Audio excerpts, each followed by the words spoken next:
Hells, never here from Drakeman Game, and Sylving on Twitter, the Gaming Drag. Today I'm coming back at you with a Let's Play episode of Sylving, Reforged. And let's go ahead and jump right back into it, shall we? Alarm chain, you were up, and let's go. Alright. That would explain why you struggle to keep your hips in line with your feet as you move. But as you correctly pointed out, it is something you need, just as much as your arms, legs, or ears. It is there to help with balance, as well as to provide fluid motion. But it is also connected to your emotion, like your muzzle, your ears. Your tail is a way of expressing yourselves, consciously or not. I've picked up on your anxiety and frustration ever since we arrived. I thought you were simply tired after Lord Mikkel's lecture, but I can see now that's not it. Is there something wrong, Aron? I've been telling myself I'm fine, that I can handle this and that it doesn't bother me, but I can't deny how emotionally exhausting this whole ordeal has become. I rub my eye with a soft palm pad, to banish a tear before it forms. Only when it's clear do I look up to Agnarr.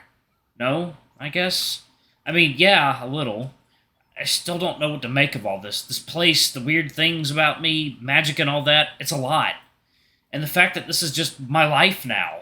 This body is different and doing all these strange things, and even with it, I still don't fit in. I'm just feeling so overwhelmed because this body isn't... My fists clench, feeling the dulled claws rub against the inside of my palms. I can't look him in the eye. I don't want him to see me getting misty-eyed.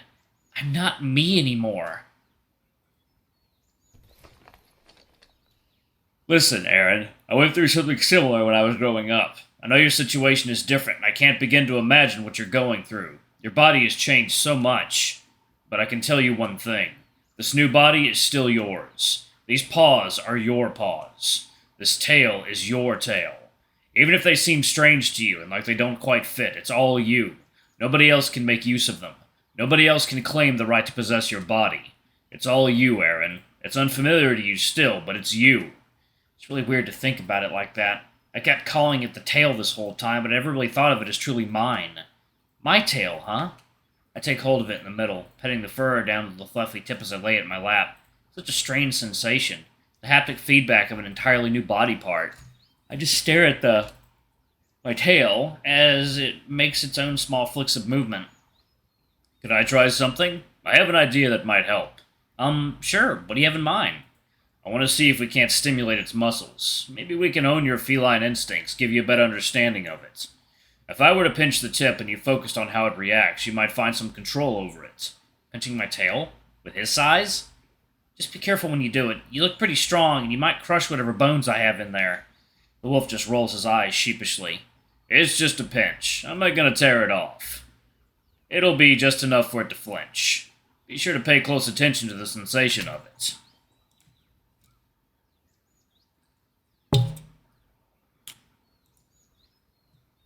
He brings himself closer and gently holds the tip of the tail between two fingers.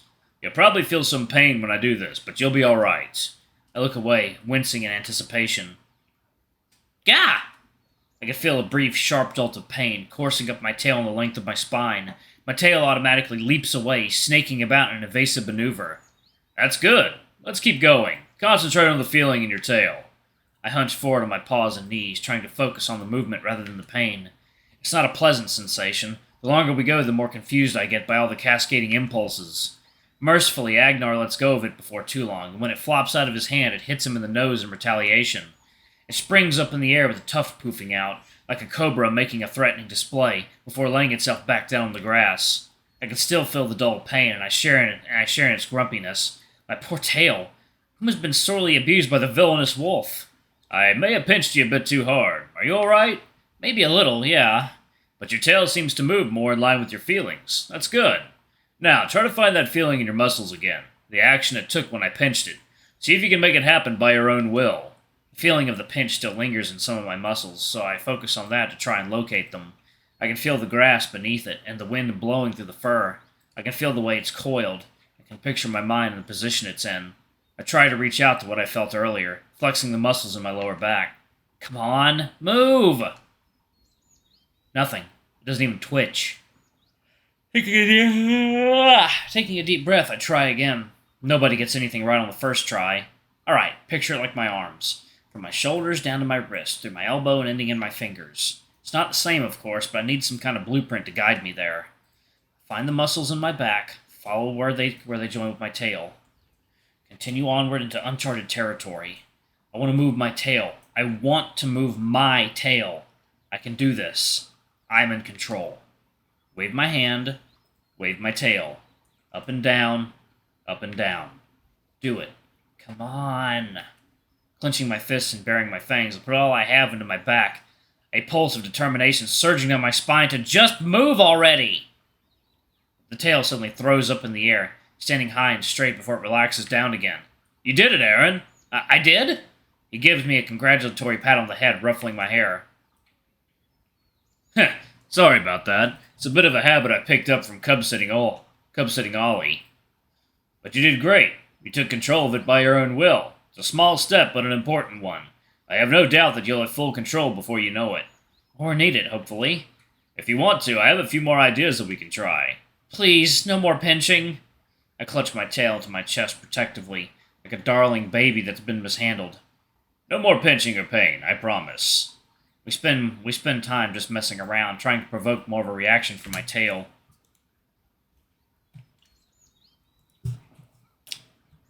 I thought comparing it to my arm was a good idea at first, but really it's more like my spine has been extended, which I suppose it has been. It's kind of fun moving it around now. It's like a snake dancing with how fluid it can look. Good, your movement is getting better. Now, try keeping it still. It's actually a bit harder to do that. I have to anticipate the way it wants to move on its own, and apply counter motion in precise amounts. It takes my complete focus, but at least I can still keep it in place somewhat.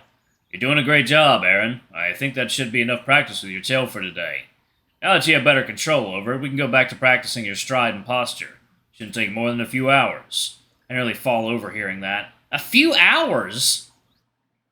And he wasn't joking. We really did spend hours just walking around on the training ground, getting more strict at how I'm composing myself. I can't maintain my posture anymore, no matter how many reminders Aron gives me. Agnarr. Take it up. The last set of exercises he has me balancing on one foot while holding my arms up. It's actually really hard to keep from wobbling, even with my tail pinching in for a change. I've never worked out this much in a single sitting in all my life, not even for gym class. I thought becoming a lion would give me more stamina and agility, but I'm still exhausted. It's difficult to continue with how much my back and leg muscles ache. Don't lock your knee and just land on your foot. Let your entire leg catch your weight. He's standing close by as I hop from foot to foot. It's slow going and tedious. I barely have the strength for it at this point. Please, can we be done now? Almost. Just try holding a bit. Ah! My knees give out, and I fully expect to faceplant in the dirt, but instead I am met with a face full of fur. Agnarr catches me in his arms as my face buries itself in his chest hair. His torso feels firm and warm. I quickly pull away. Guess you're right. That's enough training for today. He puts me back on my feet with ease. It was like being swaddled in a heating blanket when Agnarr held me in his arms. My face still feels hot. Sorry, I didn't mean to crash onto you. My knees gave out and my legs couldn't hold me up any longer. Think nothing of it. I'm here to catch you when you stumble, after all. I'm impressed by how long you held out today. Shows you've got good character. You didn't twist your ankle when you fell, did you? I give my foot a few twists. Aside from being tired, I don't feel any pain. No, it feels alright. I just need a minute to rest my legs. They feel all jelly-like right now. Good, then we'll leave when you're ready. Agnarr turns to the sky, shielding his eyes as he gazes towards the setting sun. We made good progress today. I'm afraid to say I lost track of time. Like a certain fox with glasses? Maybe. Do you know what time it is? It's time. It's around the 13th hour. The what? The 13th hour. The sun is setting. I'm not sure what that even means.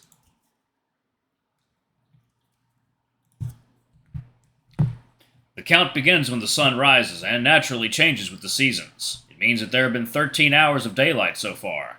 I look up at the sun. It's already an orange disk, so it doesn't hurt too much to look at it. So you guys look up at the sky to tell time? Our ancestors have done this since the dawn of time, so it's natural to learn to read the sun in shadows. I feel a sense of dread coming on. I'm gonna have to learn to do that too, aren't I? The wolf gives me an apologetic smile, pretty much confirming it. Oh... Don't worry, it's not something you have to learn today. You can relax now. You've done well today, Aron. Tell you what, you've earned a treat. I'll ask Brum to fix you something special tonight. He's right, I did do well for being my first day of training. I persevered and came out on top. After a long day like this, I've definitely earned a treat. Hey, would it be alright if I go there with you? I would like to stay and eat there this time. Going back to the house doesn't sound all too appealing right now. I feel like I've spent way too much time as a shut-in already. I've been learning all day, so I might as well live a little and see what the inn's like when it's full. Are you sure? There's probably many there already, having supper. We might not even be able to get a table with how crowded it usually gets. I know, but I'm honestly looking forward to that. I want to see how it's like, and they might not even notice me in the crowd. I had a great time at the inn yesterday. It'd be fun to go back and see how different it is at night. Brum also said someone named Gertrude works there in the evening, so I would like to meet her too. We can see how well my walking holds up on the way there. See how much I've improved. Well, as long as you believe you can manage it, then I don't see why not. We return to the village and weave our way through the streets. The evening light casts long shadows, but the street crystals aren't lit yet. We get to the street with the Golden Hills Inn, having only passed a few other people. My legs are pretty tired, but I can definitely tell my walk has improved. I didn't realize it earlier, but I had a wide and awkward gait before the training session, like I had been riding a pony for too long. There's still some swaying at times, and my tail doesn't always behave itself, but at least I'm upright and stable. Just as we're about to hop up the steps, a familiar green turtle bursts out the door. Good evening, Greer. Gear. Gear. Heard it's not your first time meeting Lord Sandre. He must have left quite the first impression then. Right, I should probably apologize about that. Hey, Gear, I'm Aron Andre. I'm Aron Andre. I'm Aron Sandre. It's nice meeting you. I'm sorry for bumping onto you the other day. I was just sick and a bit confused then, but I'm doing better now. Nothing. He doesn't seem to even be listening when I'm talking to him. All he does is stare at me. Wait, was it something I said? Alright, I'm going to go ahead and pause it right there. Thank you all so much for watching. Don't forget to like, comment, subscribe, ring that notification bell, and check out our Patreon and YouTube memberships if you can. It always helps. Anyway, I love you all, and I'll see y'all in the next video. Bye-bye!